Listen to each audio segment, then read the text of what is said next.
It's the most famous haunted house in the world. And tonight, Primetime takes you deep inside the Amityville Horror. 6 brutal murders, horrors you couldn't imagine, and a Halloween legend that will make your blood boil. Could it all be real? What really lies beyond this door? Next, go inside with Primetime, if you dare. A Halloween ghost story. It's the most haunted house in the world. The truth about the Amityville Horror.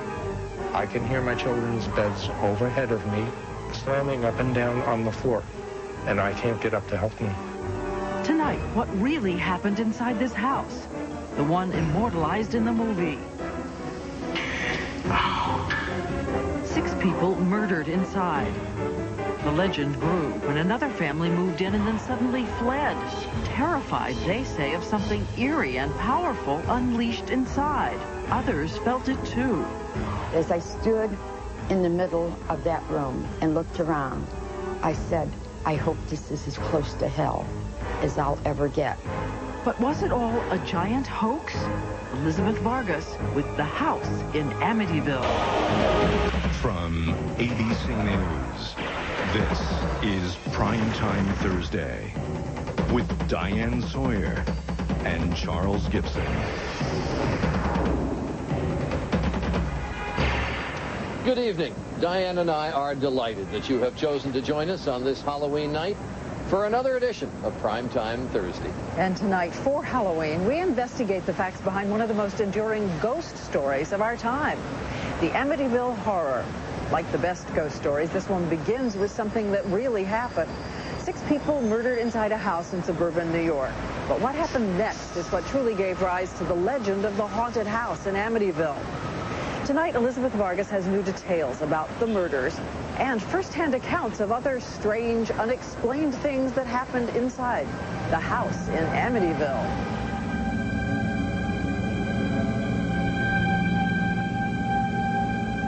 This is it, the Dutch colonial house in Amityville, New York, where so many strange and terrible things happened, both real and perhaps imagined. Things that caused this family to flee nearly 27 years ago, leaving everything they owned behind. Weeks after the family left, a legion of Ghostbusters came here to investigate the family's claims of a frightening and demonic possession. It was like a psychic slumber party. The idea was we were going to spend the entire night in the house.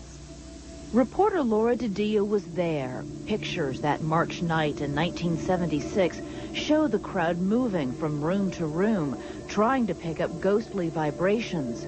One of the psychic researchers is Lorraine Warren. The overwhelming feeling was horrible, depression, sadness. In the middle of that night, a group seance. Suddenly, one psychic becomes visibly upset. Yeah, and it's something that comes at you and makes your heart speed up. And something else peculiar. In a series of time-lapse photos, the upstairs landing appears empty in every picture except one. Look in the corner on the left. The face of what appeared to be a little boy peering out from one of the bedrooms. Lorraine Warren says one room in the house seemed especially strange. As I stood in the middle of that room, I said, I hope this is as close to hell as I'll ever get. The legend of Amityville had begun. But the real-life horror actually started 16 months earlier on a Halloween night. Ronald DeFeo Sr., his wife, and their 5 children lived here. The father and his eldest son, Ronnie Jr., had a history of violent fights. And that Halloween night, they were at a breaking point. He and his father had a fight in the basement. Harvey Aronson was a reporter for a local newspaper. And his father punched him in the face, and he was all bloody. 2 weeks later, Ronnie Jr. burst into the neighborhood bar. He came, he opened the door, and he was screaming, come on, help me. Somebody shot my mother and father. This is what police found. A body face down in each bedroom.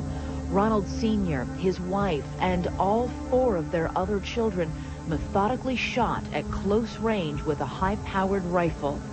The first officer on the scene was Ken Groguski. In all my years, I had seen a lot of deaths, but nothing quite as gruesome as this was. Within days, police would arrest 23-year-old Ronnie Jr. and charge him with killing his entire family. Ronnie would plead not guilty by reason of insanity. He claimed he heard strange voices in the house and that he was compelled to kill. The jury rejected the plea and sentenced Ronnie DeFeo to 6 life terms in prison.